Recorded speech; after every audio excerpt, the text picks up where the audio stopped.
Now to Mitt Romney's new campaign, Embarrassment. He's fired illegal immigrants who worked as landscapers at his Massachusetts home. But questions about his credibility aren't being dismissed quite as easily. Let's go to our chief national correspondent, John King. He's watching this story in Boston. Immigration, clearly one of the major issues out there for the Republican candidates, and certainly for the voters, the Republican voters in Iowa. Absolutely, Wolf. Ask Republicans in Iowa about the top issues in the campaign. Illegal immigration ranks #1. Ask Republicans in New Hampshire. Illegal immigration ranks #2. With those votes so close, this is a controversy safe to say Mitt Romney could do without. This is what one rival calls the sanctuary mansion, and what others mockingly label Mitt Romney's house of hypocrisy. If he's going to talk the talk, he has to show he can walk the walk. The fact is, it does make him look hypocritical, and he needed to take care of it. Romney quickly fired his landscaping company Tuesday after being confronted with evidence illegal immigrants were working at his Belmont home as recently as last week. A headline turned easy fodder for conservative talk radio. And Mitt Romney fired another leaf company. Mitt Romney has a sanctuary mansion no more.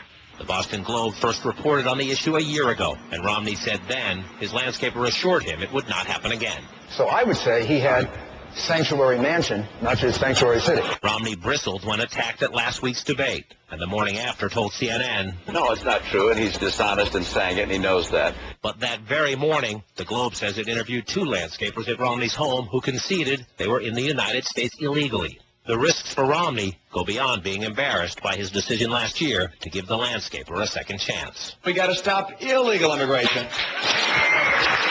In speeches and tough campaign mailings, Romney slams major rivals, suggesting only he opposes amnesty for illegals. But in an interview 2 years ago, Romney embraced plans by President Bush and others that offered millions of illegal immigrants. At the end of that period, registering to become a citizen or applying to become a citizen and paying a fee, and those are things that are being considered, and I think that those are reasonable proposals. Add in a switch on abortion and tougher rhetoric on gay rights now than in his early days in politics, and the risk is a credibility gap. You don't want to get yourself in a situation where you're almost Clinton-esque, where it looks like you'll say or do anything to get elected, and that's something that Romney and his campaign have to be sensitive to. By acting quickly and decisively when confronted with the evidence about these illegal immigrants, Wolf, the Romney campaign says it believes he has taken the steps necessary to put this controversy behind them and behind them quickly. But if you talk to senior Romney advisors, many privately will tell you, given all the volatility and the motion about immigration politics in this campaign, they hope that's the case. They're not positive. Well, John King reporting for us from Boston. Thanks, John, very much. Let's check in with Jack. He's got the Cafferty file today in New York. Hi, Jack. It's a humble little dwelling that Romney lives in, isn't it? He's worth about $200 or $300 million. And if he's elected, maybe he won't move.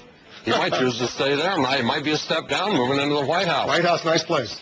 Yeah. Private company.